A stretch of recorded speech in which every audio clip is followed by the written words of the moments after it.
All right, hello everybody. Today is Wednesday, which is, of course, traditionally known as Hump Day. I hope everybody's having a good day thus far, or a good week thus far. So we're just as we usually do, we're going to give a few minutes to give people a chance to get in here. So while we're doing that, I'm going to put on some music, take care of a couple things, and then I'll be right back.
All right, so let's see it.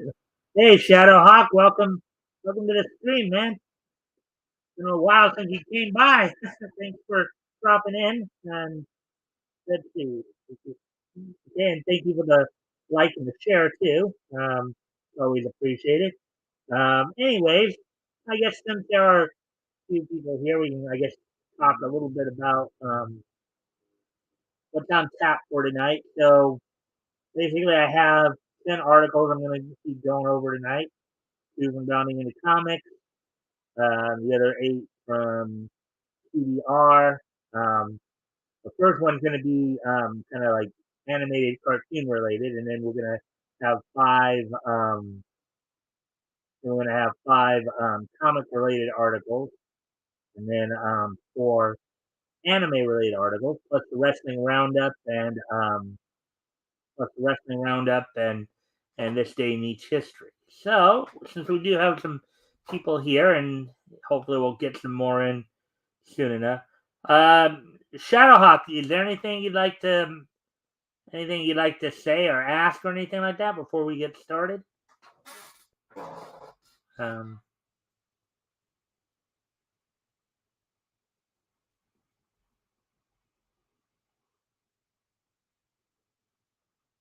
I'm gonna give you a sec here to see if you wanted to comment on anything. As always, of course, as I'm going over the articles and stuff like that, you can always feel free to comment or ask questions about them as we're going over them as well. So I'll go ahead and just again waiting to see if you might anything you'd like to ask about or anything like that before we get to the articles.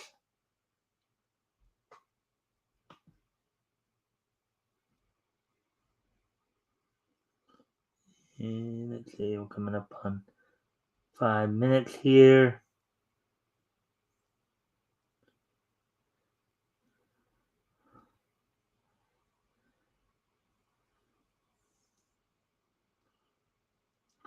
Okay, then. So we're at the 5 minute mark. So why don't we go ahead and get going here a bit? get going on our journey into some niche news and history and all that. On the niche news, obviously, first, huh?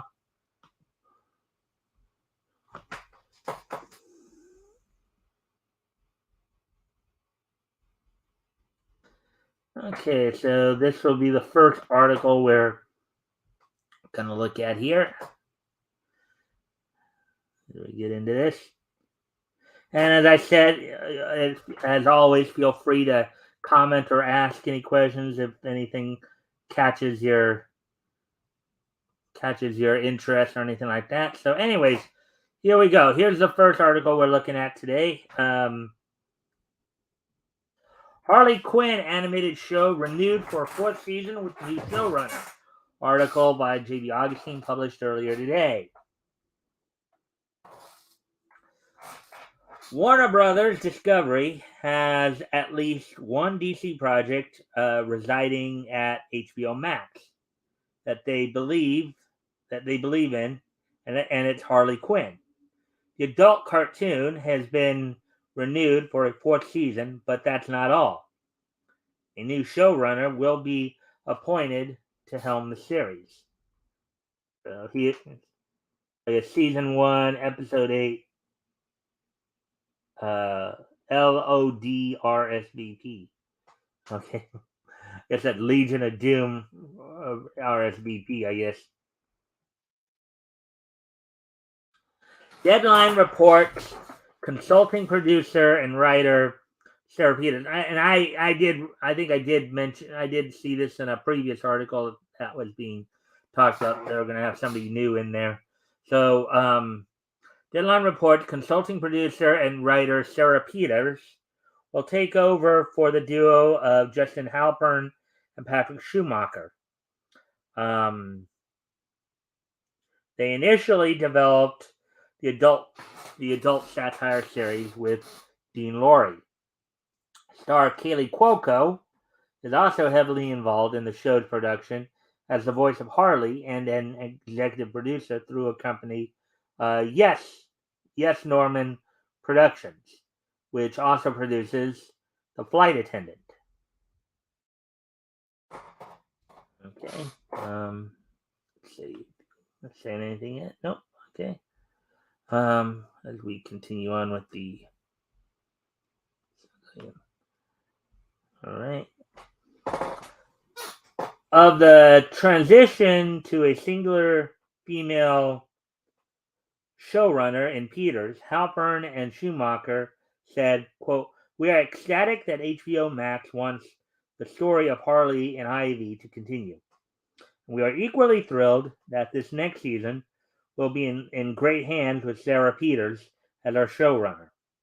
And CC Aronovich overseeing animation production. As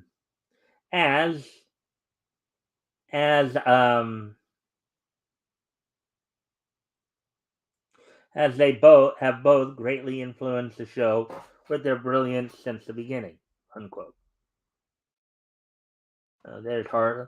Quite a colorful girl, isn't she? There.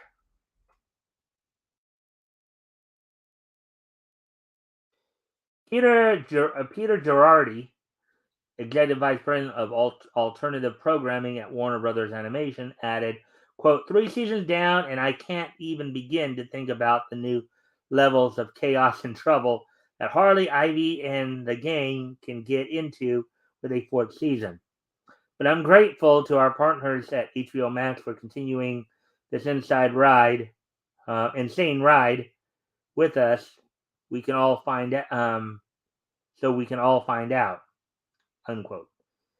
Senior Vice President of Comedy and Animation at HBO Max, Billy Wee, would say everyone is, quote, thrilled to continue this journey, unquote, of something so explosively funny and original, unquote, with Halpern and Schumacher. See. All right. Anyways, Patrick Schumacher, quote, Patrick Schumacher, Justin Halpern, and their incredible team of artists and writers have created something so excessively funny and original, and we are thrilled to continue this journey with them. And the show's legion of fans, unquote, we assured. Quote, it has been amazing to watch the show grow and evolve this season, and we could not ask for a more talented and dedicated team of collaborators, unquote.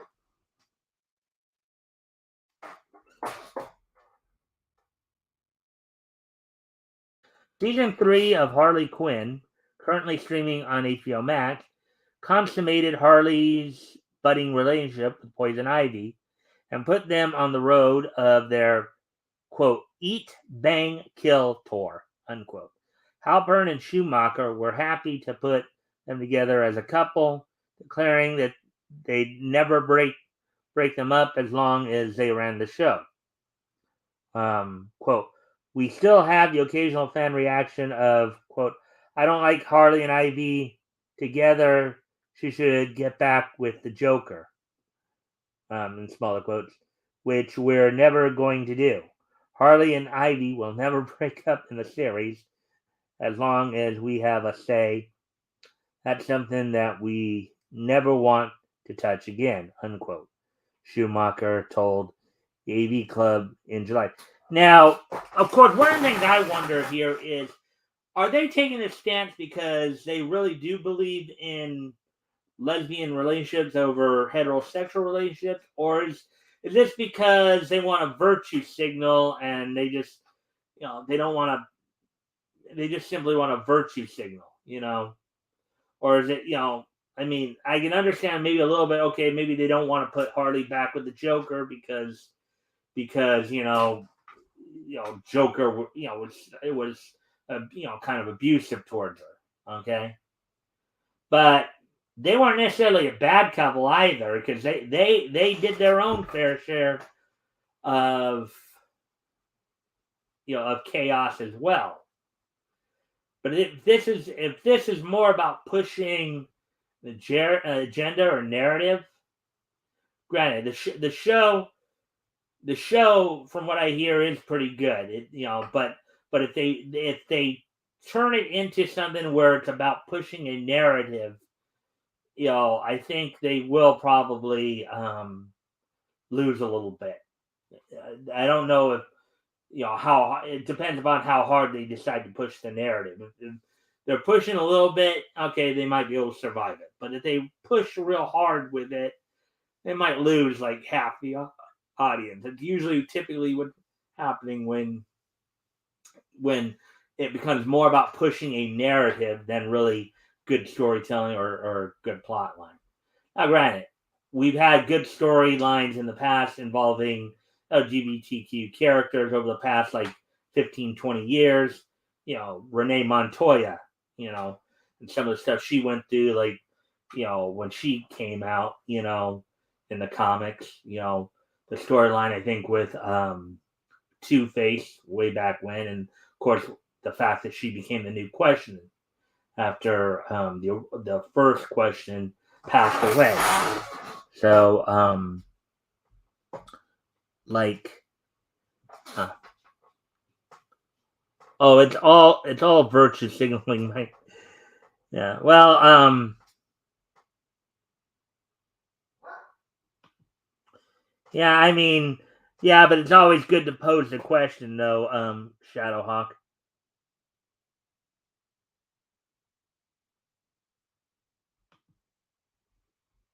It's always good to pose the question anyway, because you always have to pose the question. But my big point about it is that if you sit there and if you make it more about virtue signaling than good storytelling, you know, then that's why Superman Son of Kal-El is bombing. Oh yeah. That's why Superman Son of Kal-El is bombing. That's why a lot of the DC, that's why, that's part of the reason, even though they might start to fail too, where you're going to start seeing some of the Batman titles probably fall off from overexertion because Batman right now is apparently carrying DC Comics. Because all the other stuff that they're trying to put out there and trying all with all the virtue signaling that people are just not happy about. So, main point I'm making here is you make it solely about or majorly about virtue signaling, and then you're just gonna, you might as well slit your own throat. So let's see. Schumacher told the AV, okay. Despite a new sheriff in town come season 4, there is no indication as of yet, at least, that the direction of Harley Quinn is going to change or she will go back to the Joker. Yeah, I mean, I almost get the impression that with these two new girls in charge of everything, they're liable to push even harder with the agenda pushing than they had been in previous and in the previous season. So I guess we'll just have to wait and see. Conversely, it raises intriguing questions when WBD, Warner Brothers Discovery, and David Zaslav chose to hold on to Harley and not Batman, Cape Crusader, Batgirl, Titans, Strange Adventures, or Doom Patrol. Well, okay, yeah, maybe it does lead to some intriguing questions, but here's the bottom line. Harley Quinn was popular enough to where it's still making money for them, where the others were not. And we weren't getting as much of the virtue signaling yet. The virtue signaling was more a minute part of the show. It just depends upon how much it's going to increase here. So, see what you got to say here, Shadowhawk. Exactly, you lose people quick. Nobody wants that stuff anymore, except people who don't buy comics, pirate all the movies, because everything should be free and work is hard. All right.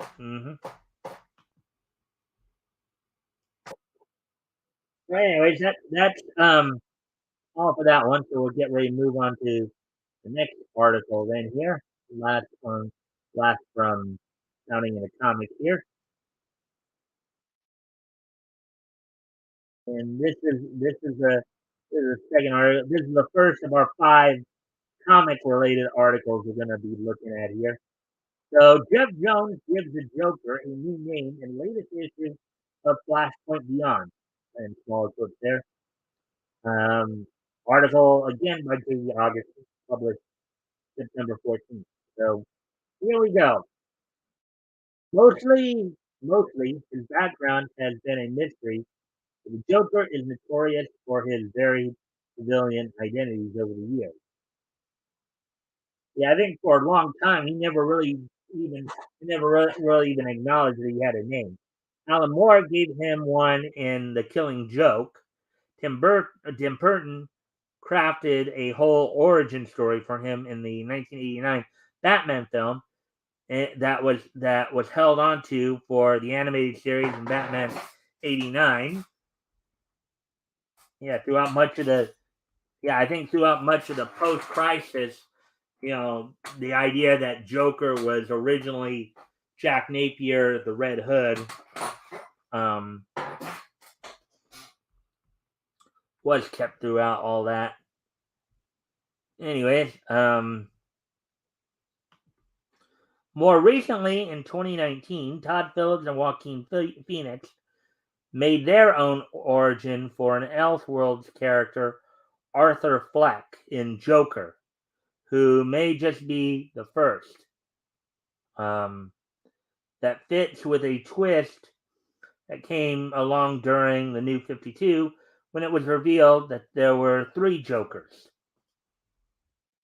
In the right context, such as on A Single Earth, these stories could qualify as spin and fabrications by the real Joker, who, like Heath Ledger's portrayal in Christopher Nolan's The Dark Knight has a penchant for making things up to either scare or keep his victims off guard. Well, the one common thread of all the Jokers is that the Joker is a sociopath. Okay, that's the one common thread among all the Jokers, dating all the way back to his debut in Batman #1 back in 1940. Okay, the Joker, no matter what name you give him as an alternate name, whether it's Jack Napier or Arthur Fleck or whatever, um, he's at his core, he's a sociopath.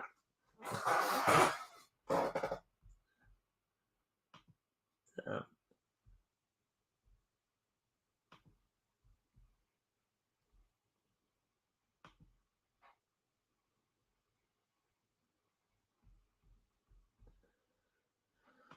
all right. So, anyways.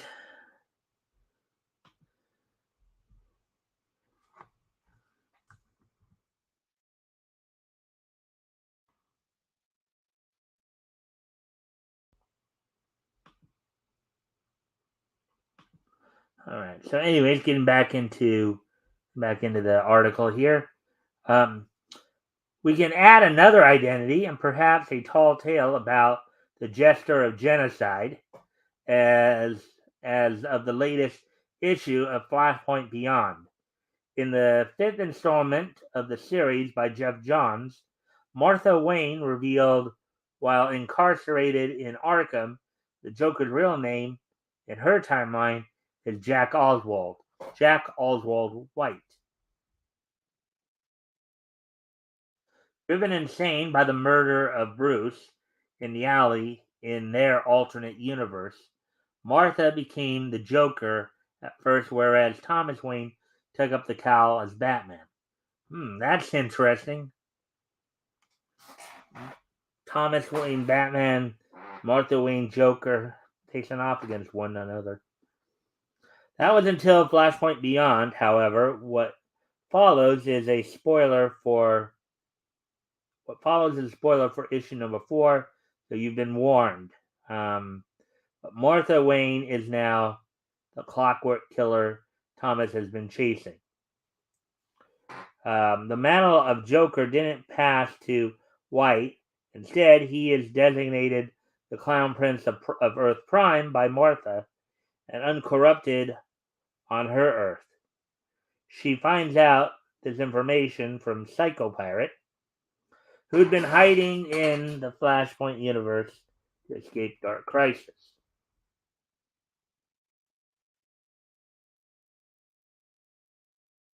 He also tells her the universe is not what it's supposed to be, and her son Bruce was destined to grow up and become the Caped Crusader.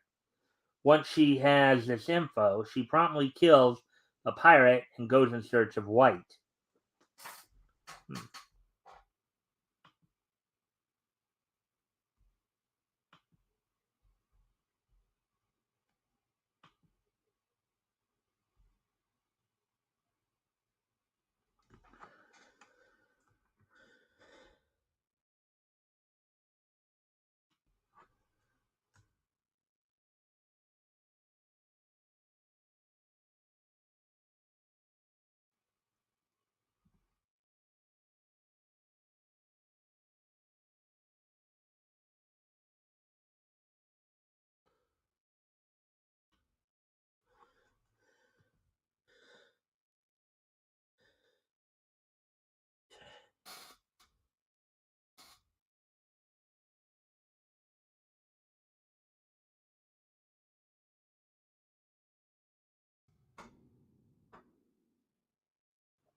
Anyways, getting back to the article here.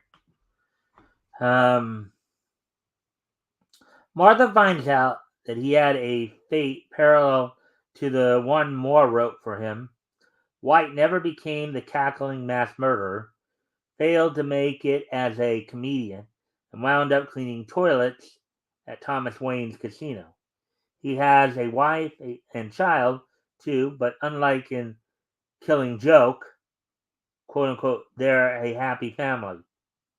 Sadly for the happy family, Martha has a time machine and is going to reset the timeline by going back and making sure Bruce survives Crime Alley and that she and Thomas die like they're supposed to. Now, don't you just like how DC has a way of just playing with timelines like this? Ah.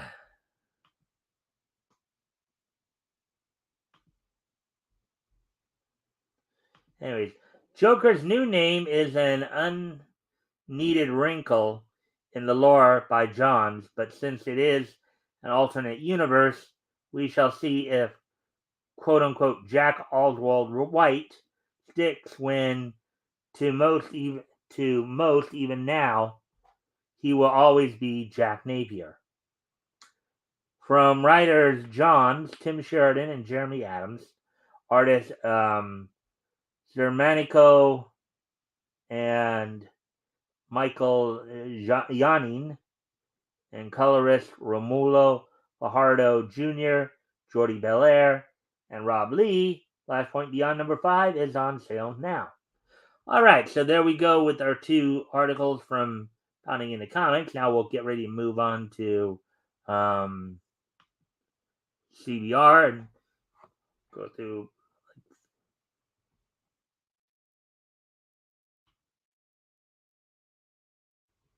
Oopsie, not what I was trying for.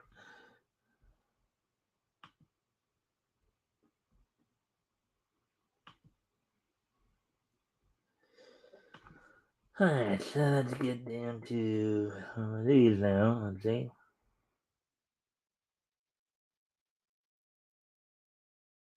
Alright, so here's the first of 4 comic related articles on Bounding and on CBR rather. Let's see what they have to say here.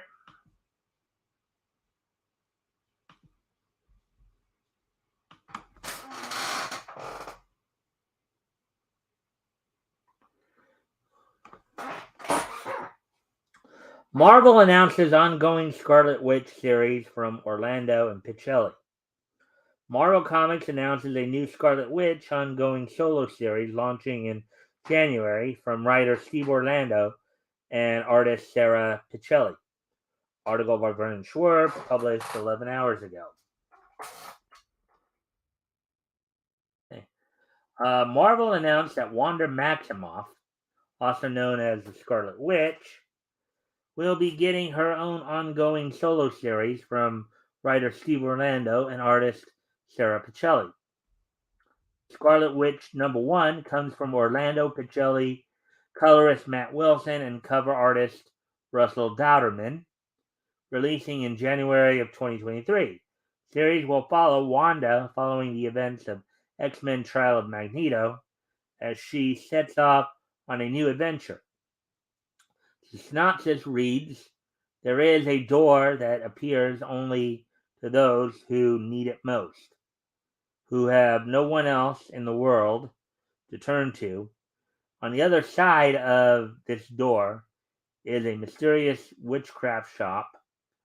Friend or foe, human or otherwise, if your need is great and your hope is gone, then you will meet the Scarlet Witch.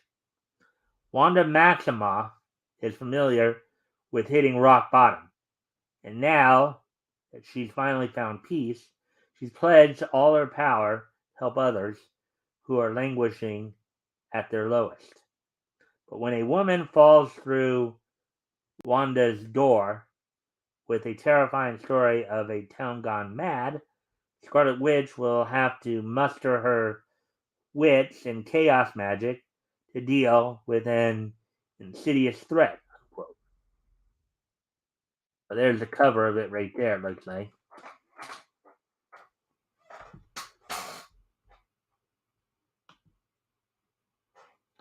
We have Jason. Hey, Jason Myers. What is your favorite Kagami mirror? I have no idea what a Kagami mirror is. What's your favorite Tomaso? Will new Bleach season be released? As far as I know, from what I understand, I think It is being released on Crunchyroll, I believe. Well, Chainsaw Man have an LA or Texas dub. I haven't seen anything on that yet. Jason. But if you can like and share the stream and see if we can get some more friendly people in here, that'd be appreciated. Anyways, getting ready to move on with the article here.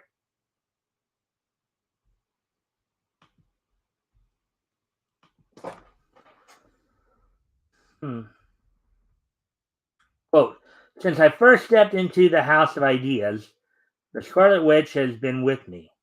In fact, she was the star of my first Marvel work ever, kicking ass, weaving spells, and humbling doom in Darkhold, unquote, Orlando said of the new series. Quote, so there was no way I could pass up the chance to work on Scarlet Witch. Quote, Wanda Maximoff finally broken free of the shadows she's wrestled with for years. And now, Sarah Pichelli, Russell Dowderman, and I are unveiling the next chapter of her powerful, improbable magical life. When you have nowhere else to turn, you turn to the Scarlet Witch. And God help anyone who gets in her way. Unquote, Pichelli added. Quote, you have been waiting Scarlet Witch's solo return for so long. Finally, that time has come. I'm truly honored my art has chosen to make this happen. Can't wait for you to see the book. Unquote.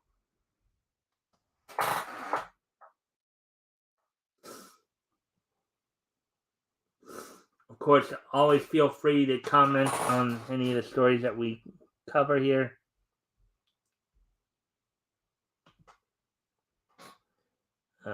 They're always welcome. If you have any questions or comments on anything here, we do welcome them.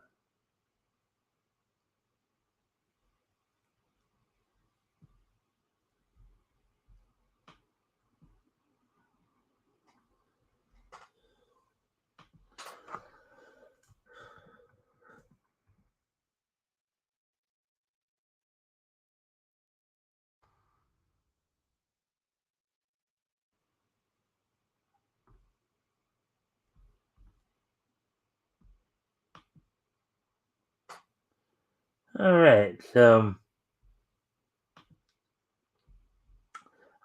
created by Stan Lee and Jack Kirby, who also created, of course, Fantastic Four, as I recall. Scarlet Witch first appeared in 1964's X-Men number 4, the daughter of Magneto and twin sister of Quicksilver Pietro Maximoff. Scarlet Witch is trained in sorcery by Agatha Harkness and often walks the line between heroism and villainy. A longtime member of the Avengers, Wanda was murdered during the X-Men's 2021 Hellfire Gala. While Magneto initially took the blame, the series later reveals Wanda purposefully killed herself in order to be resurrected into a newly reformed state. Scarlet Witch number 1 releases January 4th from Marvel Comics. January 4th, 2023, I take it. So that's something I think people are going to be looking forward to, right?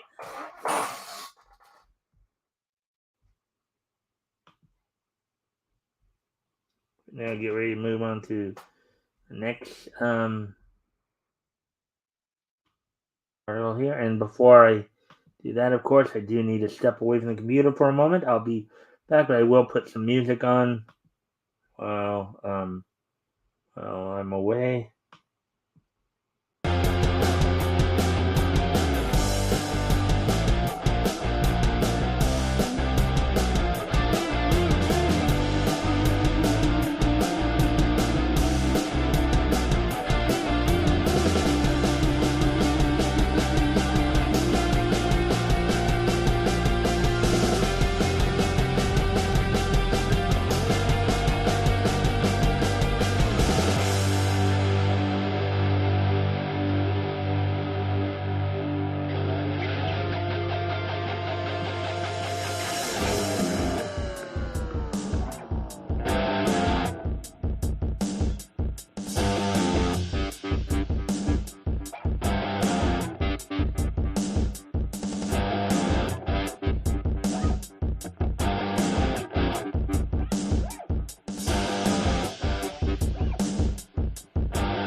All right, I'm back. So let's continue on with the articles then. Disney's Gargoyles recruits Jai Lee and more for gorgeous first issue cover. Dynamite Entertainment's upcoming Gargoyle series taps Jai Lee, Amanda Connor, David Nakayama, and more for a series of first issue covers. And I remember the cartoon from the '90s. That was a pretty cool cartoon. Watching how they take a lot of the mythos and how they work it. Dynamite Entertainment's upcoming Gargoyle series has tapped Jai Lee, Lucio Carrillo, Amanda Connor, David Nakayama, and more for a series of first issue covers. Announced during San Diego Comic-Con, Dynamite's Gargoyle series comes from franchise creator Greg Weisman and will serve as a new quote-unquote season for the Walt Disney Television animation series that ran from 1994 to 1997. The publisher released 6 incredible-looking covers for the first issue of the series, created by artists Nakayama, Connor, Carrillo, Leslie Lyrics Lee, Tony Fleeks, and more. The covers feature a number of Gargoyles characters fans know and love, including Goliath, Angela, Broadway, Lexington, Elisa Maza, and others.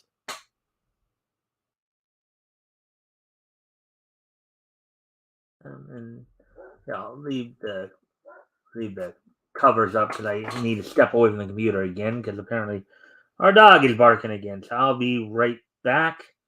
Guys can look at those covers in Dynamite Entertainment. I gotta go take care of the dog real quick.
All right, well, I'm back.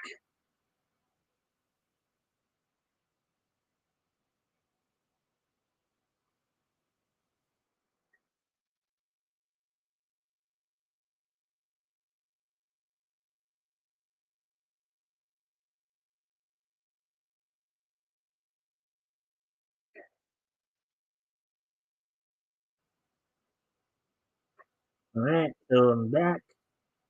So let's get back to the articles here. So yeah, oh, that's a nice one with Angela on it at the far right there. When Goliath to her left, we got like the original members of the original from the first portion of the series. Dynamite said of Nakayama's involvement in the Gargoyle series, quote, he was a natural fit given his signature style, straddling a modern comics look with elements pulled from Saturday morning cartoons and action figure packing. Not only is he one of the top names in comic covers, but he's also lauded for his illustrations for Hasbro's Marvel Legends line of figures. Weisman isn't the only one returning to the world of Gargoyles in Dynamite's new series, as Connor, who contributed to the 1995 series published by Marvel Comics, quote, the DC, Marvel, and Vampirella legend started their illustrious career doing many licensed and all ages titles at Marvel in the 1990s, including Barbie, and has the interiors and cover artist for the 1995 Gargoyle series, unquote. Dynamite said, quote, now she's back with a cover featuring all the key cast, including their human ally, Elisa. Dynamite is set to begin releasing facsimile reprints and collected graphic novels of that series soon, with more details to come. So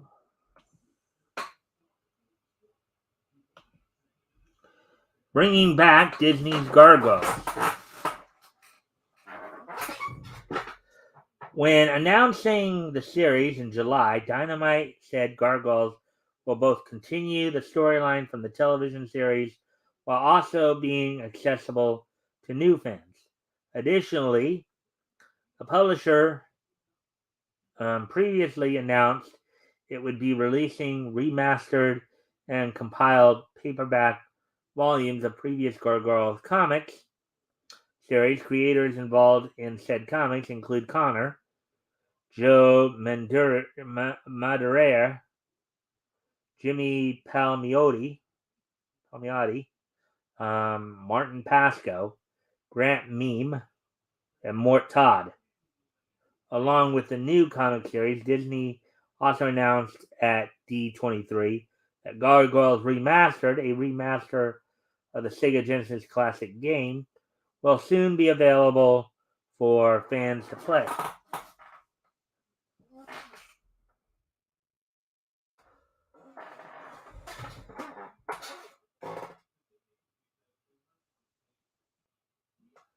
Gargoyles #1 is slated to release in December from Dynamite Entertainment. Fans can pre-order the issue at their local comic book shop or look for it on digital platforms including Comixology, Kindle, iBooks, Google Play, and Dynamite Digitala,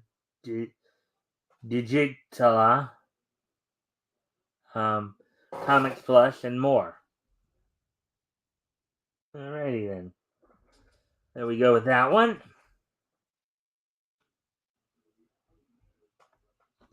Ready to move on to the next series here.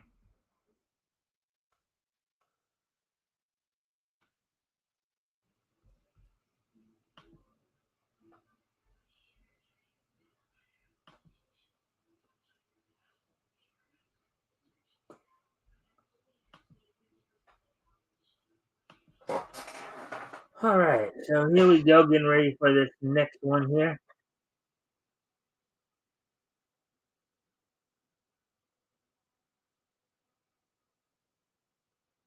HBO Max debuted Batman: The Audio Adventures, season 2, starring Scarecrow, Harley Quinn. So we get another Harley story here too in that. The Dark Knight returns to entertain podcast fans with season 2 of HBO Max's audio drama, which promises to feature several villainous escapades. Article by Jeremy Blum, published 8 hours ago. Batman: The Audio Adventures is returning for a second season on October 7th, so my birthday, basically.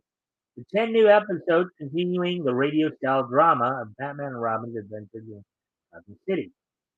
Picking up where season 1 left off, the new batch of episodes will heavily feature tear gas attacks by the Scarecrow, voiced by Bradley Whitford of The West Wing.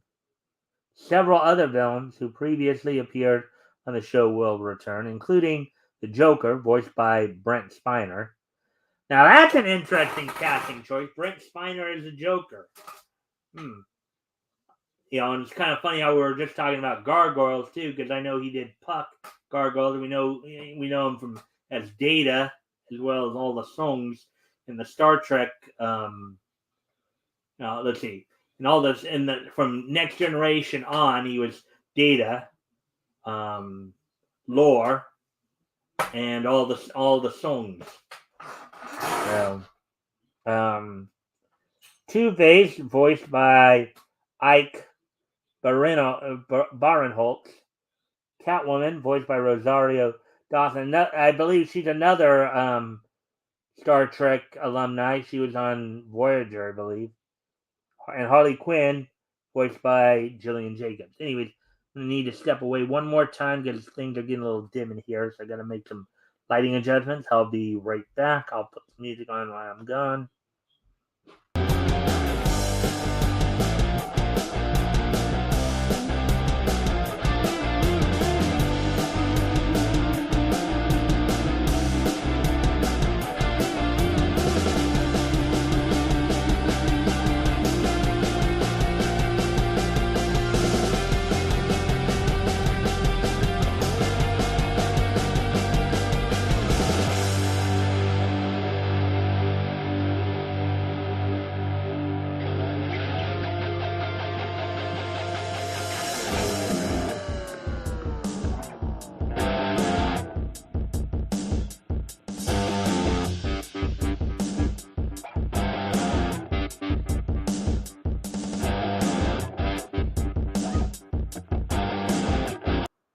And I'm back.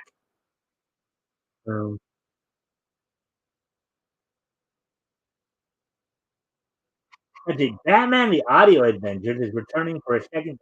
Okay, so yeah, we read all that already. Sorry about that.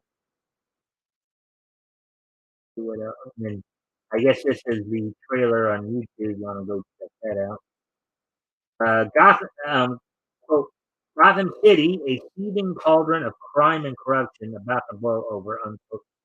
The description of the new season reads, quote, while the Joker remains at large, criminal kingpins and former rivals, the Penguin and Two-Face, have combined their villainous might, and the mysterious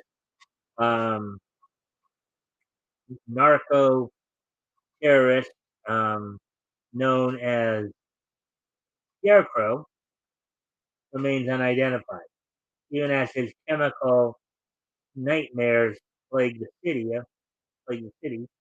The schism between Batman and Catwoman grows even larger as both escalate their separate wars on crime, threatening dire consequences for both. And former doctor or something, Arlene Quinzel, is living for a love that's slowly killing her, just waiting for inspiration to strike. Unquote.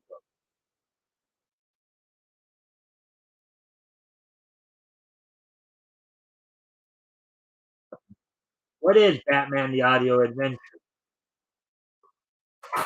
Batman: The Audio Adventure is an HBO Max production written and directed by Dennis McNicholas of Saturday Night Live. The series features a unique take on the Dark Knight that combines noir of his early appearances with campiness reminiscent of the 1956 television show. For instance, Batman is formally deputized by the Gotham City Police Department in the first episode and goes up against a Two-Face who cackles like a gangster in the 1940s. Okay? The show also features short breaks between the action, which play goofy in-universe ads referencing Gotham's colorful array of villains.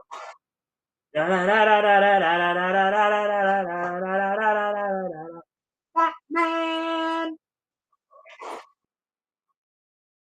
Series features Jeffrey Wright as Batman, and a number of Saturday Night Live regulars and alumni make up the cast, including Melissa Villanueva as Robin, Kenan Thompson as Commissioner Gordon, Bobby Moynihan as the Penguin and Batmite, and Chris Parnell as the show's narrator. Previously available exclusively on HBO Max, DC published the first season of Batman the Audio Adventures on all podcast platforms to coincide with Batman Day earlier this month. The series has also received its own one shot in 2021 and a new limited series tie-in from McNicholas and artist Anthony Marcus will launch September 27th. So that's 27th to the 14th, so 2 weeks from yesterday, basically. Now, speaking of Batman, of course, for those of you who might, um, this Saturday, Tsunami is more or less preempting the majority of its programming to have a Batman double feature. They're going to be from 12:30 to 4:15. They're going to be showing Batman Hush. Um, these are animated movies, and of course, Batman Mask of the Phantasm. So, you want to check those out. Those will be coming up this Saturday on Cartoon Network on their late night Tsunami on Saturday night, Sunday morning. So, you get a heads up on that. Anyways, we're going to move on to the next article then.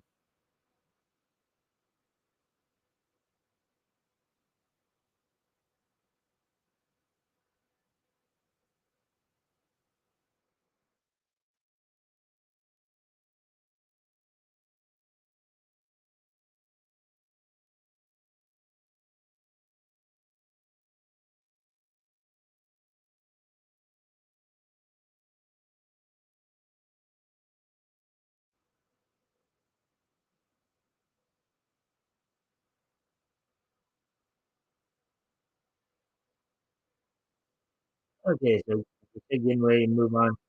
This will be the last comic article of the night. Okay, here. Not as much related to comics, but more comic convention. Marvel unveils its loaded New York Comic Con schedule. Marvel's packed lineup includes panels on the upcoming Captain America crossover Cold War and the Spider-Man X-Men mega event Dark Web. Marvel, an article by Jeremy Blum published 6 hours ago. Marvel unveiled its packed lineup for New York Comic Con, which includes panels on everything from forthcoming crossovers to opportunities for women working in the comic book industry. Marvel's lineup kicks off on Thursday, October 6th at 1:45 p.m. with, quote, Captain America Cold War, a This Week in Marvel special event, unquote, headed up by Marvel's creative executive Ryan Canagos and director of creative content Lorraine Clark. The panel delves into future plans for the 2023 Captain America crossover Cold War. Joining the panel as Colin Kelly and Jackson Lansing, writers of Captain America: Son of Liberty, and Tochi Onyebuchi, writer of Captain America: Symbol of Truth. Two major panels are scheduled for Friday, October 7th, my birthday. The first begins at 1:30 p.m. and is entitled quote, Marvel Comics, Marvel Fanfare with C.B. Sapolsky, unquote, editor-in-chief Sapolsky will join a host of yet unannounced guests for a Q&A about the ins and outs of the Marvel Universe, ranging from the Hellfire Gala attire to the greatest Spider-Man villain of all time. An exclusive giveaway will be available for fans attending the event. Second panel, entitled quote, Marvel Books of Future Past, begins unquote, ends at 6 p.m. and delves into how Marvel works with publishing partners, including IDW and Penguin Classics. IDW senior editor Scott Dunbar, Todd McFarlane's Spider-Man Artist Edition, and Penguin Classics publisher Elda Rotor, Marvel Penguin Classics, will be among the guests engaging with Marvel hosts at the panel.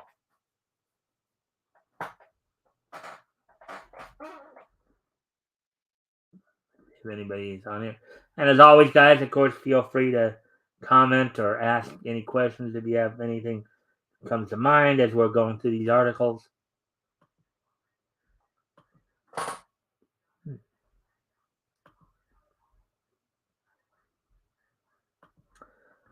Saturday features another two panels, quote, Marvel's Voices, the world outside your window, unquote, 11:15 a.m., and, quote, Marvel Comics, next big thing, unquote, at 4 p.m. The first panel celebrates Marvel's Voices line, which features diverse creators and diverse characters. Uh, Eva Ewing, Monica Rambeau, Photon, Steve Orlando, Marauders, and Cody Ziegler, Miles Morales Spider-Man, are among creators present. Second panel, Saturday focuses on upcoming events entitled, that will hit comic book fans in 2023, including the Spider-Man X-Men crossover, quote unquote, Dark Web, and future developments in, quote unquote, timeless.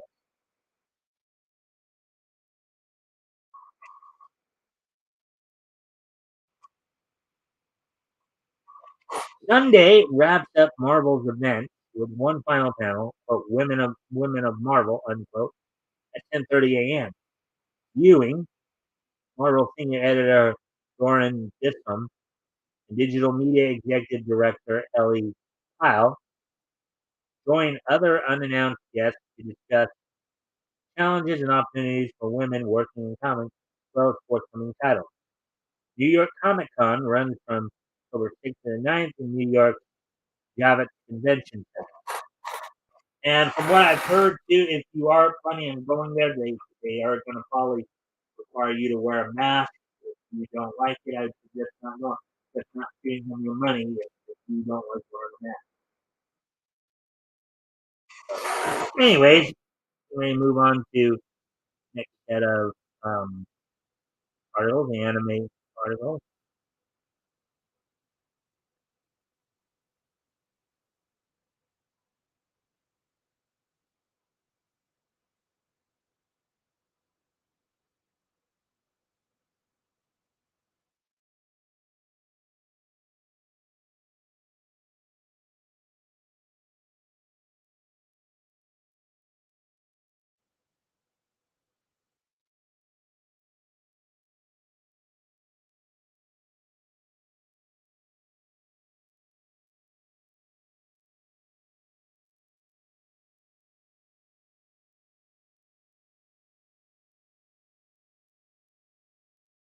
All right, so let's go ahead and get started on the anime stories now.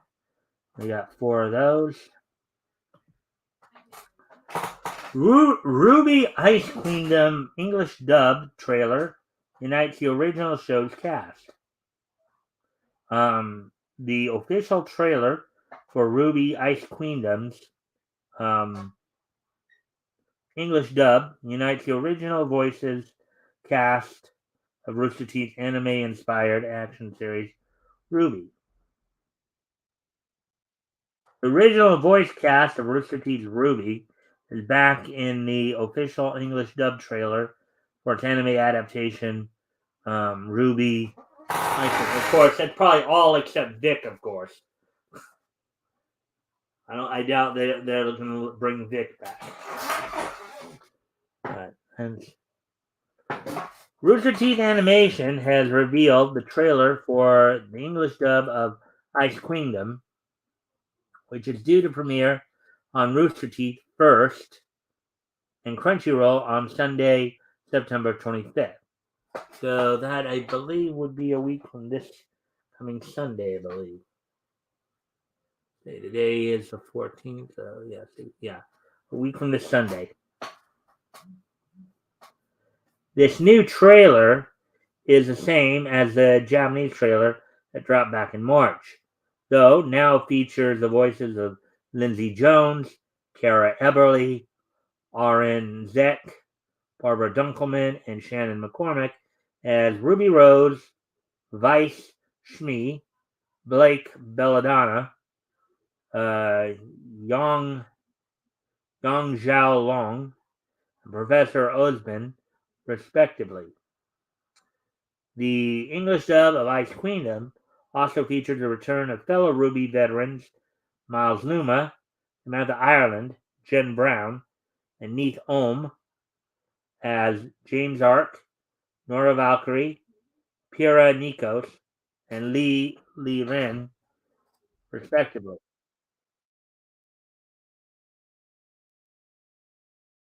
Ruby Ice Queendom presents a new Ruby story in beautiful 2D anime visuals. An official synopsis for the anime reads, quote, Ruby imagines a world filled with horrific monsters bent on death and destruction.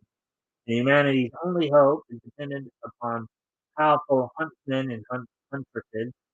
Ruby Rose, Vice Shmi, Blake Belladonna, and Yang Xiaolong are four such huntresses in training whose journeys will take them far past the grounds of their school, Beacon Academy. Um, though these may be powerful on their own, these four girls must overcome dark forces and work as a team um, if they truly hope to become the next generation of remnant protectors. Ruby Ice Queendom will establish the world of Ruby before taking viewers on a brand new adventure that Ruby fans will never have seen. Ruby Ice Queendom reimagines the hit animated series.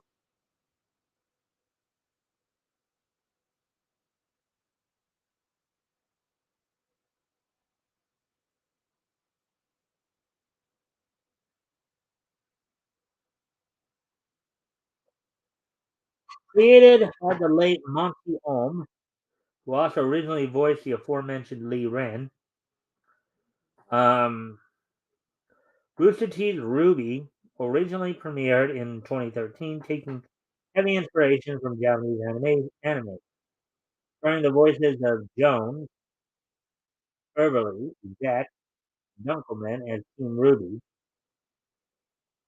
Um,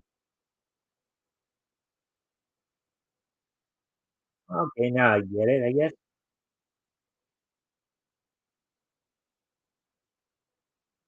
All right, I guess I do. The show currently has 8 seasons under its belt, with a ninth expected to premiere in 2023.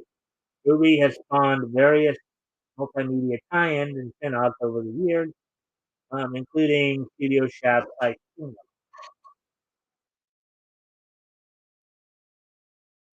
Ice Kingdom initially premiered this past July, starring Naori Hayami as Ruby, um, Yoko Hikata as Vice, Yu Shimamura as Blake, and Ami Koshimizu as Yang. Hayami, Hikase, Shimamura, and Koshimizu previously voiced their respective characters in the official Japanese dub of the original Ruby. The English dub of Ruby, Ice Queendom, premieres September 25th on Rooster Teeth First and Crunchyroll. So Okay, I guess Rooster Teeth first is more like their. And this article was written by Noah Dominguez, putting this from 1 day ago, but it was inside of a day when I first looked it up. So,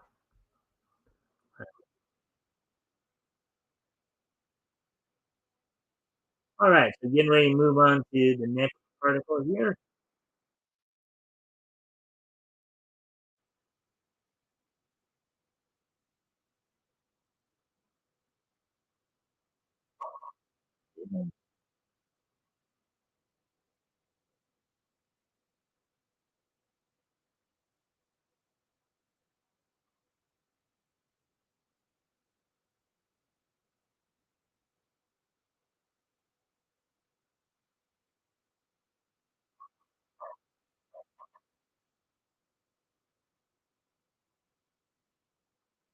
Anyway, so moving on to the next. So, Your Lie in April creator announces new manga. Naoshi Arakawa, the creator of the beloved music drama series Your Lie in April, will be writing a new manga series called At White King. Article by Hillary Long was 1 day ago. Creator of popular romance drama series Your Lie in April will be launching a new manga series. Naoshi Arakawa announced on his Twitter account on Tuesday that he would be creating a new series entitled At White King. Um, However, this may not be the official English title. Arakawa did not divulge any information on what his new series would be about, except to share a sneak peek of one of the main characters. Fans can catch a preview of his new work, Kodansha's weekly shonen magazine on September 21st, on today.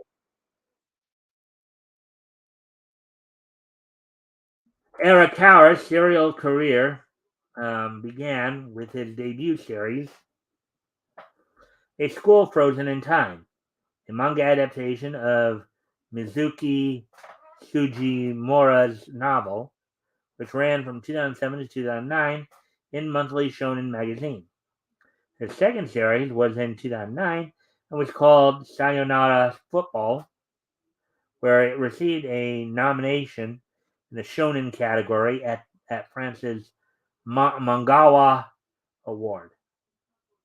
He later wrote a sequel called Farewell, My Dear Kramer in 2016. The manga series received an anime adaptation, which aired in 2021. His most popular series to date is Your Lie in April, the Japanese title being Shigatsu wa Kimi no Uso.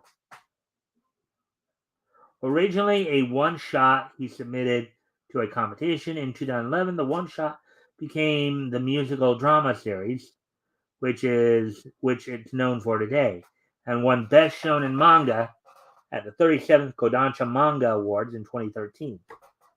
Yui Tokomi, or Tokiyumi, wrote a light novel spin-off with Arakawa, doing illustrations called Your Lie in April, a six-person etude, which retold the main series through six different perspectives. In 2016, a spin-off called Shigatsu wa Kimi no Uso Koda received publication in tankobon format.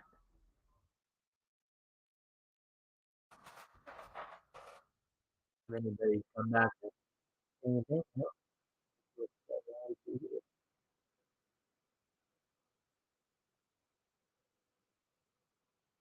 Your Lie in April is a poignant, inspiring anime and manga. The story of Your Lie in April follows a boy named Kosei Harima, a piano prodigy who has not touched the piano in a few years after the death of his mother. His world gets turned upside down when he meets a free-spirited violinist, Kaori Miyazono, He doesn't play music according to score, which is a huge contrast to Coach. He does everything down to the smallest detail. Throughout their time together, the two of them get closer, where he slowly falls back in love with music and inadvertently falls in love with Ori. The Your Lie in April anime premiered in 2014. The series produced by A160, seeing 22 episodes. An OVA entitled Moment was released, focused on Kotei Kaori and Takeshi when they were younger, and how Kaori and Takeshi's rivalry first began. Live action adaptation was produced in 2016, starring Suzu Hirose from The Morning of Farewell and Kento Yamazaki, now in Borderlands. A stage musical was set to run in 2020 with Frank Wildhorn as the composer, but was delayed due to the COVID-19 pandemic. Performances later ran in May 2022. For Lie in April is licensed by Kodansha and can be read on various digital platforms. The anime series is available to stream on Crunchyroll. There you go now.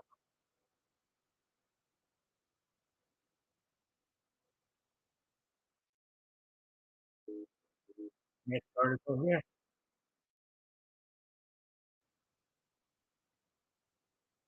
I'll be right back. I gotta step away from the computer for a moment. I will be right back. I'll put the music on while I'm done.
Alrighty then, I'm back.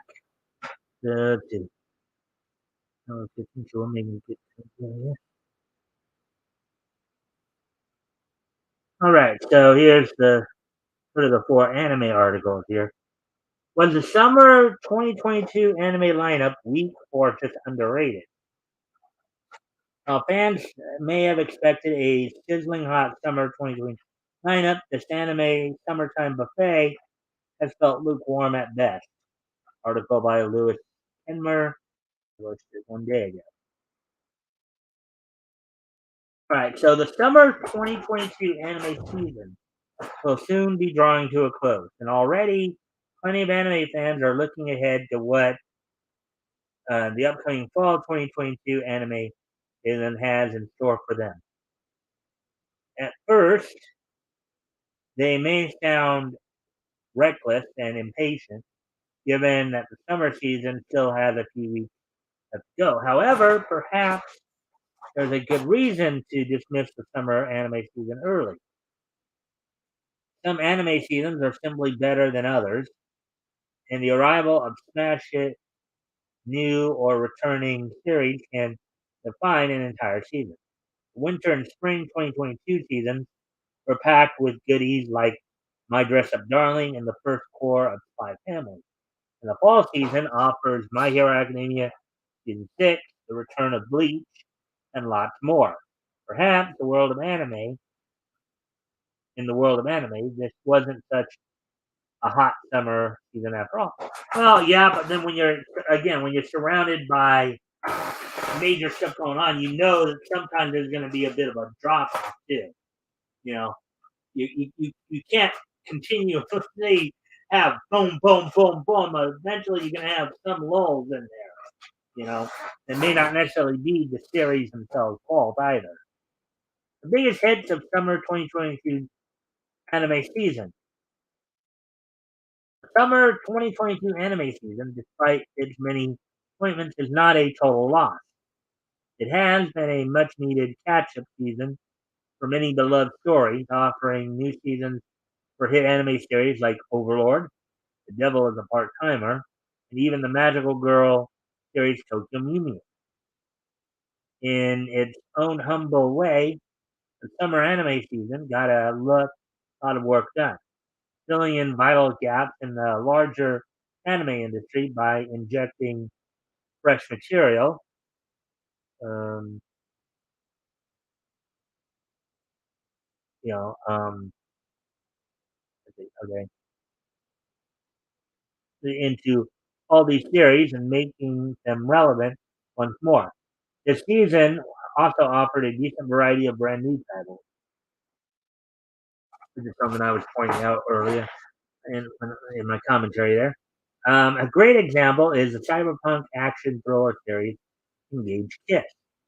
Feels like the new Fire Force in many ways.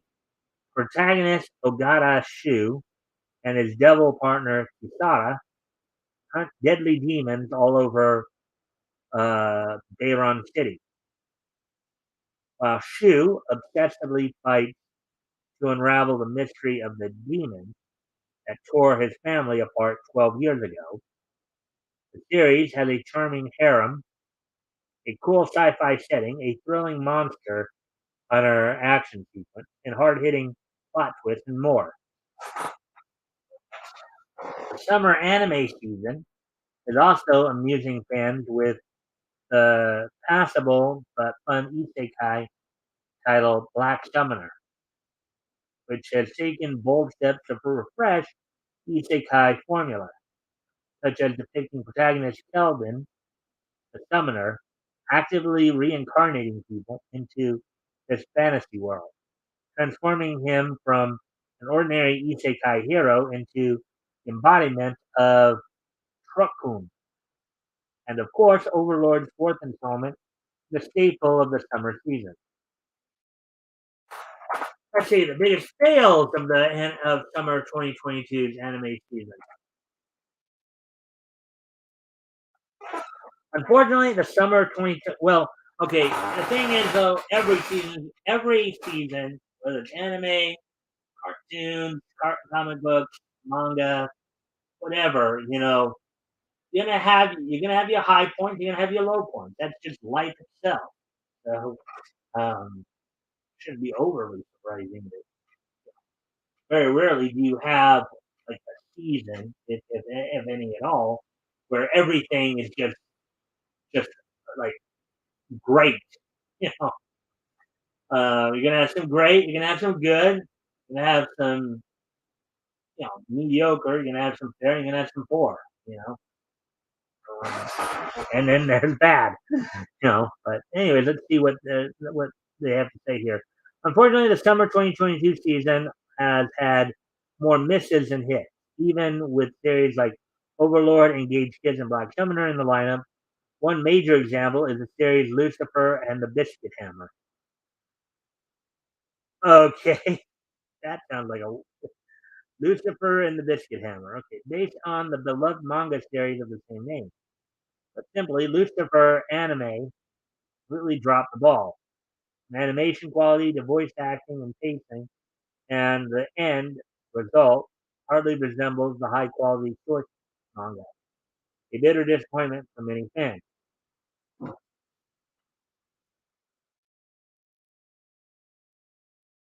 Meanwhile, the isekai title My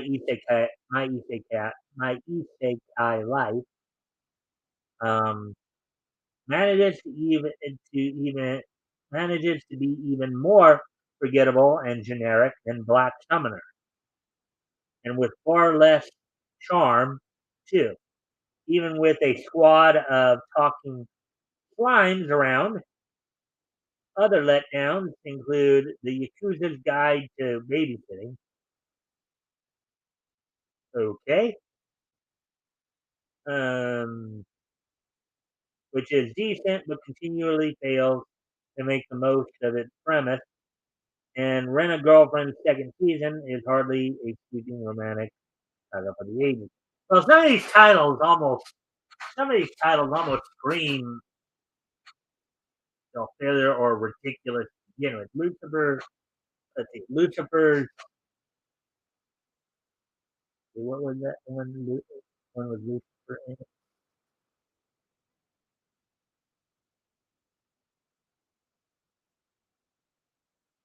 that backup one. Yeah, Lucifer and the Biscuit Hammer. That sounds almost like a silly title to begin with. And the Yakuza's Guide to Babysitting. That sounds kind of silly too. Or you almost get the impression they were trying to with these titles they were trying to be absurdist comedies like Excel Saga. Probably didn't even do that right if that was the case. How does summer 2022 anime season stack up?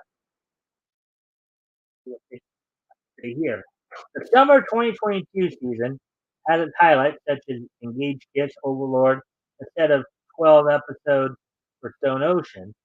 But as a whole, this isn't the searing hot season anime fans wanted. It lacks a blockbuster hit anime, while 2022's other three seasons each have at least one. Well, that's liable to happen sometimes. Again, you can't keep going. Keep going. Boom, boom, boom, boom, boom. You know, eventually there is going to be a fall off somewhere. You know, that's just like that's what life is. Life is filled with hills and valleys. Highs and lows.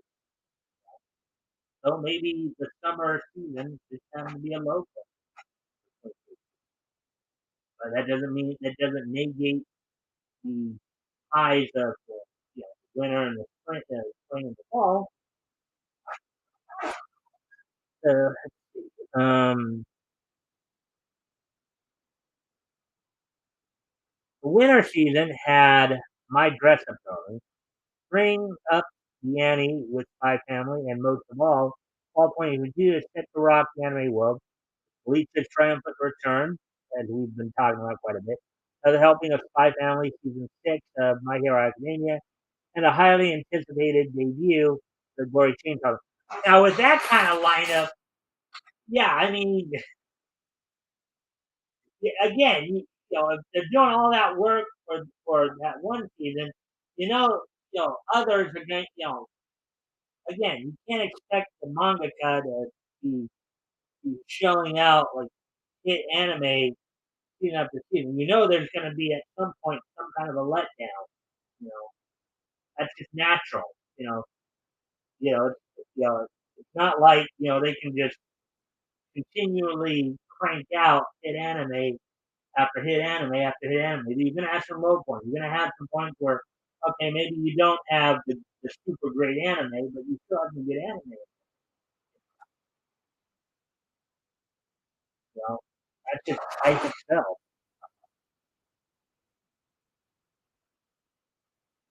Let's see. Those four series alone easily overshadow everything that summer 2022 has. Well, yeah, of course they did. You know, it may be, and also if you think about it, maybe they put more work into those than really into the summer season. You summertime's a little bit of a drop off anyway, because a lot of people tend to go out more in the summertime. They like going to the beaches and stuff like that, or hanging out at the beaches more. So I mean, um,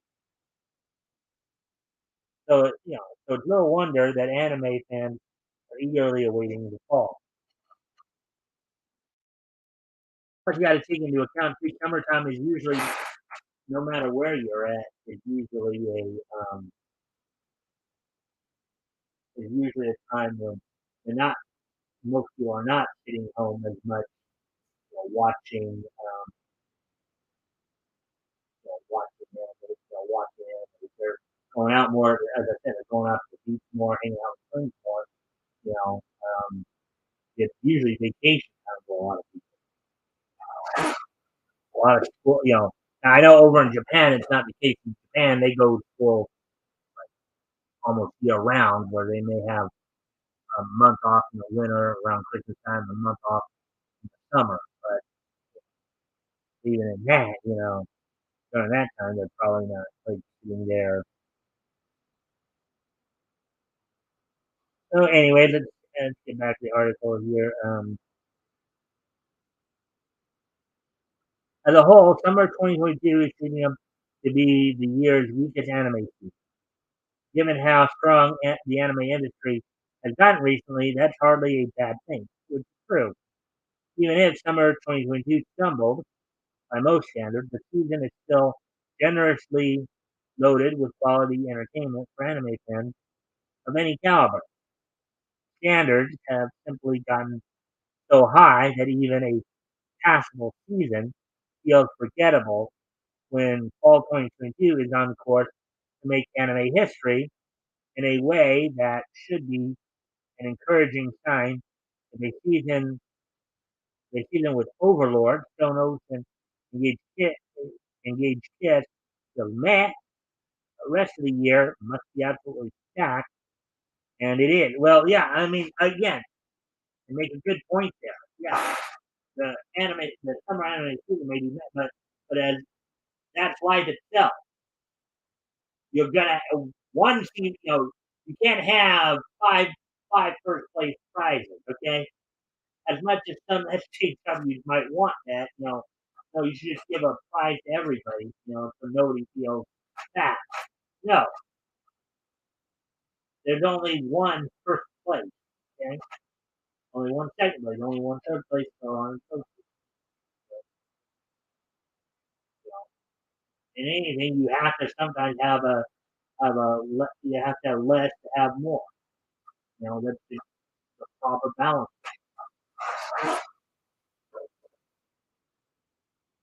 Anyways, hey Rick and Chris, hey guys. Let's see. Hi all. Hi Rick. Hey, when a girlfriend, um, isn't that just a hooker? Um, no, I think as I understand it, I haven't seen that particular anime myself, but from what I understand, I think it is kind of a rom com that's kind of a. And thank you guys for the likes and shares. By the way, I do appreciate this. Rent a girlfriend, I think it's kind of like I'm not even sure because I've never actually watched it or looked into it. Probably will at some point. I think the idea is that guy rents a girlfriend. He's not renting a hooker or anything like that. He's renting a girlfriend, sort of, you know. And I guess it is kind of an issue. But again, I don't know because I haven't watched the anime series. So, um, anyways, let's get ready to move on to the next article here. Um, we had up to 5 people there at one point. So good. Now we're getting on to the last anime article. Really, we'll get into the roundup.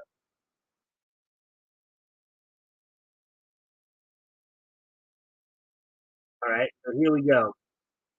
Here's the last article we're going to read tonight before we get into the wrestling roundup and all that. Um, all right, so To Your Eternity Season 2 trailer release date, plot, and news to know. Continuing the show's standing drama and adapting the manga's quote Guardians arc, unquote, To Your Eternity Season 2 will be breaking viewers' hearts soon. Article by Timothy Donahue was 8 hours ago. Utterly sad yet eerily human, To Your Eternity was a well-known tearjerker from 2021, adapting Yoshitoki Oima's manga. Um, the series is incredibly heart-wrenching and dramatic, putting audiences through the ringer with each episode. Those who finally dried their eyes should get ready for the waterworks again. However, as more of the anime is on its way. However, as more of the anime is on its way. With the manga source material still being published, it was only a matter of time before season two, To Your Eternity, hit the airways. So this is probably another one of those animes that you've seen at times over the years where sometimes they'll be doing the manga and the anime at the same time. So sometimes they have to give a little space. They have to actually stop the anime, either that or put fillers in while they get more of the manga written, like that. Now Vance can return to see how things get even worse for Fushi, with the sad protagonist sure to experience even more depressing aspects of life in future episodes. Here's all we know so far about the second season, To Your Eternity. The plot of To Your Eternity.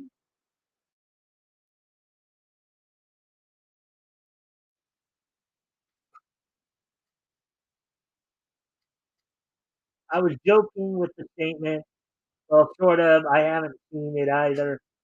I was comparing it a little to real life because some advertise some advertise have girlfriend experiences. Yeah,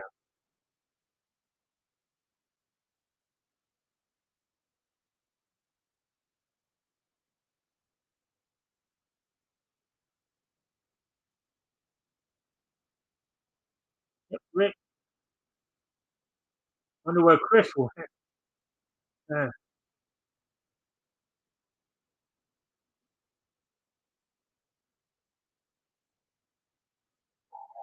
the first season of To Your Eternity introduced audiences to the white-haired boy Fushi, who was actually far more than he appeared.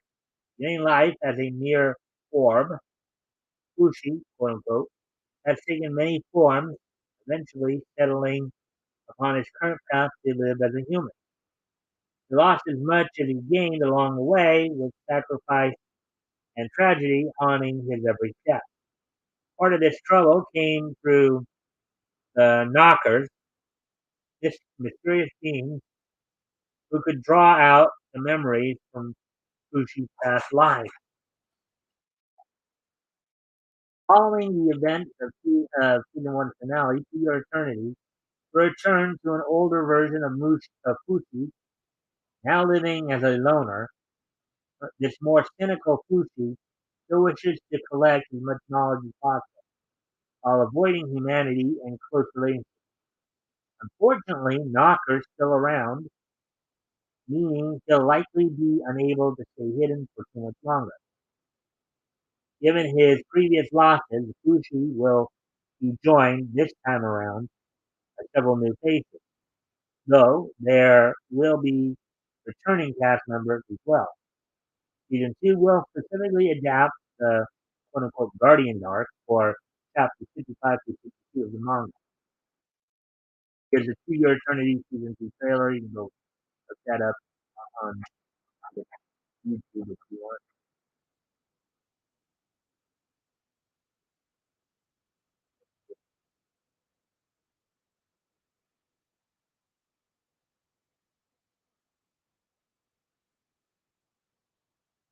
All right, so continuing on with the article here. The official trailer for 2 Year Eternity Season 2 was released a few months back, showing fans when what they can expect of Fushi's upcoming journey. The protagonist is alone for much of this trailer, making it on his own while casting off humanity. The Knockers' presence is also established, with their return likely being what draws Fushi out of his solitude. Some of the newest additions to the series shown in the trailer aren't characters, but cast members behind the scenes.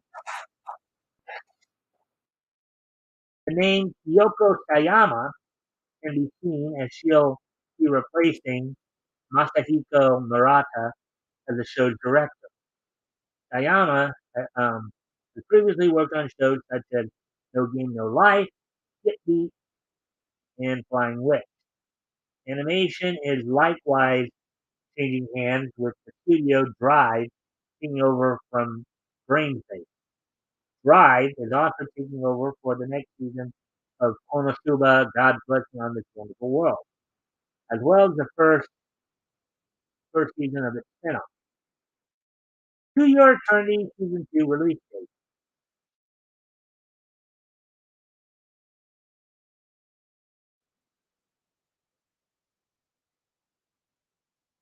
Right?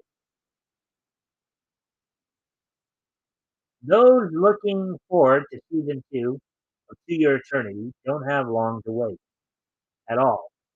It is currently scheduled to begin airing on October 23rd, 2022, meaning it's a little over a month away as of this writing. Streaming service Crunchyroll has licensed the series outside of Japan and will be streaming Season 2. In the meantime, Season 1 is currently available to stream through Crunchyroll, VRV, and even HBO Max. And the same may eventually become true for its successor. What about with about a month until the series Japanese premiere? Now's the perfect time to rewatch the saddening first season to see why this anime has already become such a classic. Right? So that's all the main articles we have for you tonight. Of course, we'll be getting ready to do the wrestling round of here in a sec here. Uh, just primarily, of course, the AEW. Um, so at least along the line of WWE news, I think last night was the final episode, I guess, last episode of NXT 2.0, as Triple H continued to make changes to put his stamp on creative. You know, looking to go back. It looks like they're looking to go back to the skill they had with the original NXT before Vince McMahon started messing with it. As some of you know from my previous report, um, Triple H has been bringing back a lot of talent to the talent that he can. Of course, recently, of course, Dexter Loomis that came involved in a stalking angle against the Miz, had carrying Cross make his return. You had um, oh, you also had Dakota Kai and Io Sky come back. And they, of course, won the women's tag team championship from Aaliyah and Raquel Rodriguez, as I reported last night on Monday Night Raw. So, so now you're seeing more and more the more and more Triple H's influence on the creative now that Vince is retired. And as we talked about before, too, there have been some AEW wrestlers who at least made inquiries into going back to the WWE if their contracts were to expire, or when they expire. But of course, some of those contracts are up for review. So, anyways, that's at least some of the WWE news. AEW tonight's Dynamite, of course, the semifinals and the tournament to crown a new AEW World Champion, um,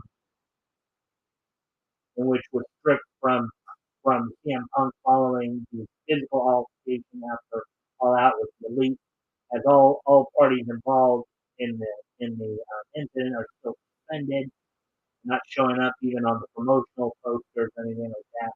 So it looks like it could be a while as there's potential legal action coming. So you've got in the main event for tonight, Jon Moxley will be taking on two-time AEW World Champion Jon Moxley, taking on three-time TNT Champion Sammy Guevara, and also in the other semifinal match, the rematch All Out, in which you'll have Bryan Danielson taking on Chris Jericho. And in other matches, um, a women's tag match originally scheduled to be Hikaru Shida and Toni Storm taking on Dr. Britt Baker and Serena Deeb, and now has Athena replacing Shida as they had on last night's episode of AEW Dark. They had now I don't know if they were writing her out for a reason, but they basically showed Rebel and Dr. Britt Baker coming out of Shida's locker room, make, I guess making the suggestion that they attacked her. You had what looks like Britt Baker stealing her kendo stick, the power kendo stick. Um, so Athena was chosen to, with Baker saying, well, since I can't have a partner of my choice, Jamie Hayter, um, you're not going to have the partner of your choice either. Basically, that. Now there are some issues that came up between Hayter and Baker after All Out. Hayter seemed to be upset with Baker over their loss to Shida and Storm. Um, Storm, who is of course the actually not their tag team. Actually, it was the four-way that led to, of course, the eventual crowning of Storm as interim women's world champion. Um, and then Jungle Boy is also scheduled to be in action, right? Um,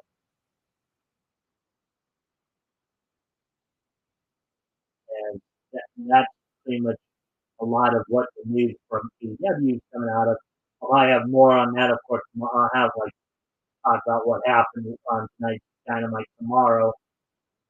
Telling you who advanced in the tournament and all that. Of course, those who win their matches, the two will move on to the finals happening on next Wednesday's Dynamite at Dynamite Grand Slam from Arthur Ashe Stadium. So, um, so that's pretty much. And also um, edition of on this Friday's edition of Rampage, already signed for that. Um, Samoa Joe will be defending the Ring of Honor World Television title against former Ring of Honor pure champion Josh Wood. So we'll be seeing that. So, anyways, that's a lot of the news right now from there, from the wrestling side of it.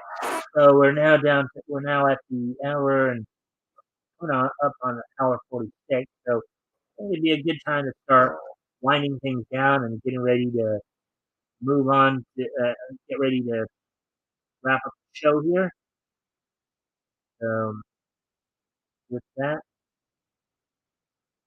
today being Wednesday, September 13th. And of course, always feel free to comment if you guys have any comments or have any questions you guys would like to. I do thank you guys in for all the likes and shares. I do appreciate that. Um,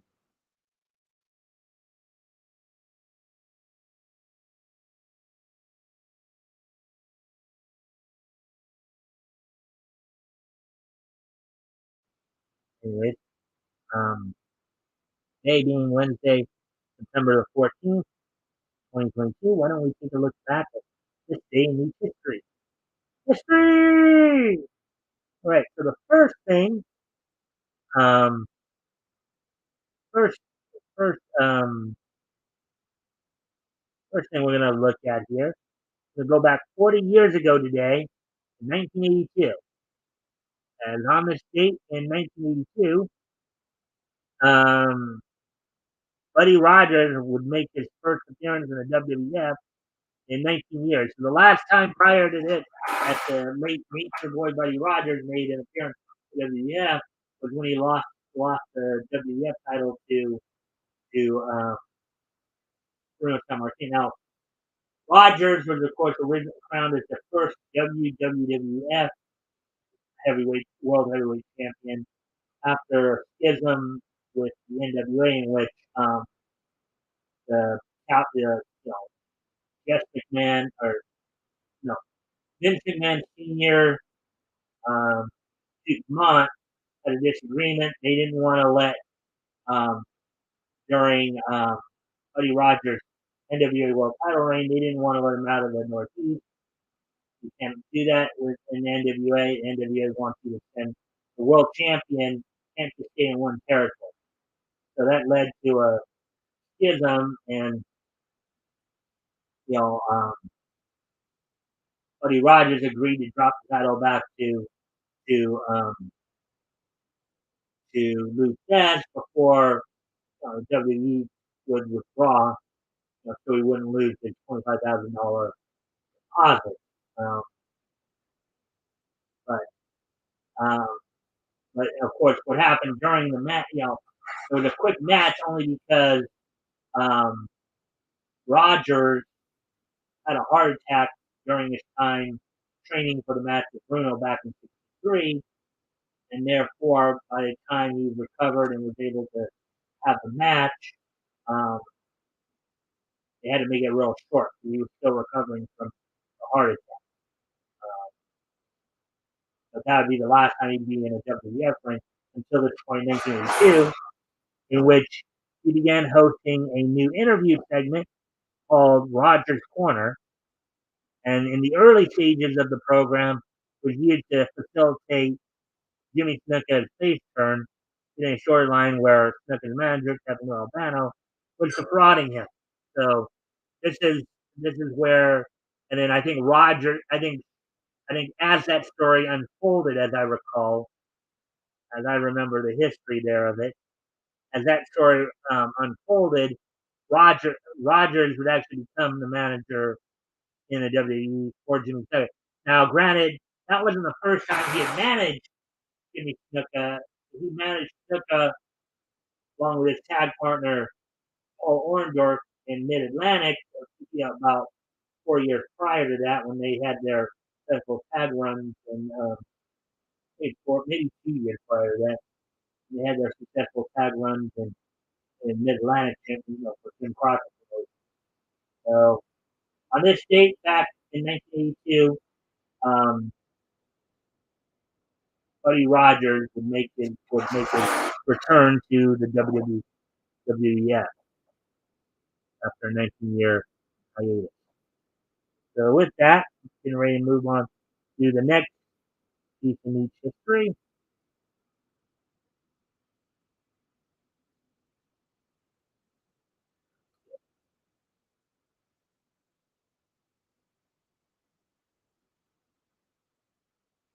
And as I said before, this is usually around the time when you have the fall lineup, the new fall lineup come into play here. And back in 2002, 20 years ago today, this is what you had for Saturday, September 14th, 2002. You had new shows premiering across Kids WB, ABC, and Fox. With Fox. So Kids WB included What's New Scooby Doo, Ozzy and Drix, and Pokemon Master Quest. Fillmore also debuted on ABC, and then on Fox you had Fighting Foodon, Throw You Right Back at You, Stargate Infinity, Ultraman Giga, and Ultra Muscle, all debuting on this date back in 2002. On this date back in 2002, What's New Scooby Doo, Ozzy and Drix, Pokemon Master Quest make their debuts on KW. Of course, it was Pokemon Master Quest is English debut. Obviously, they showing Japan prior on American television. American debut. Fillmore debuted on ABC, and then on Fox, Fighting Foodon, Kirby Red Back at You, Stargate Infinity, Ultimate Giga, and Ultimate Muscle all debuted on this date back in 2002. And we got one more piece of news history. I'll get that in.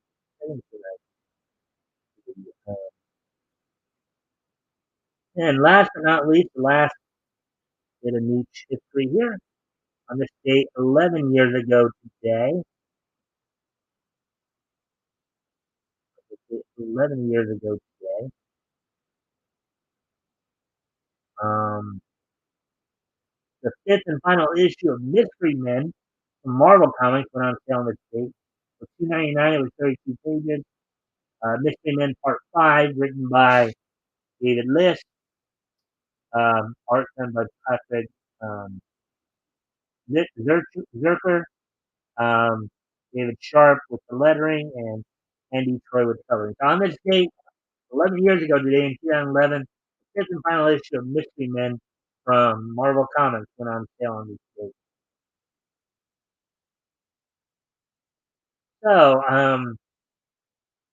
any comments or questions about anything that we talked about tonight, guys? Um,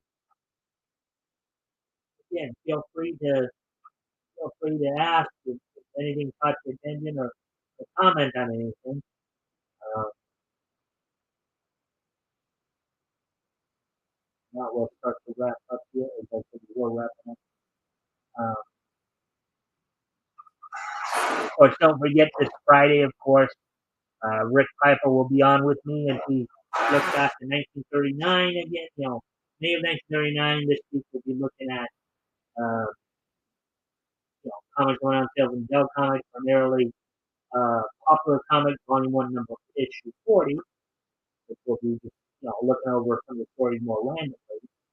Uh, Many of the stuff is reprinted stuff. I think it's still good kind of look back at this stuff.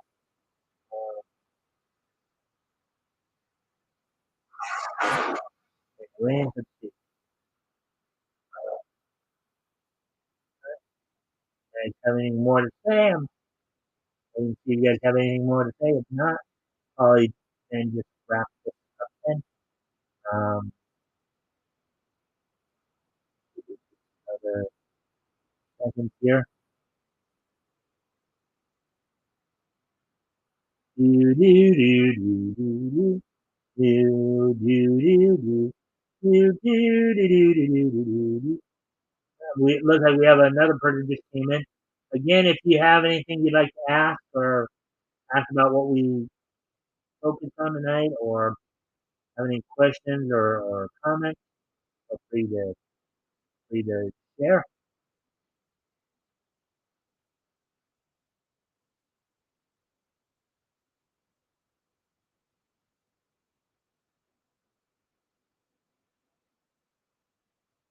All right. Well, nothing more to be said than what I will do is I thank everybody for being here tonight. I thank everybody for all the likes and shares. Hope you have a good rest of your night. I hope to see everybody back here tomorrow night. We look up um, more niche news and history and all that. And once again, as I said, Friday night Rick Piper will be with me for the historical comic retrospective. So till tomorrow. Bye.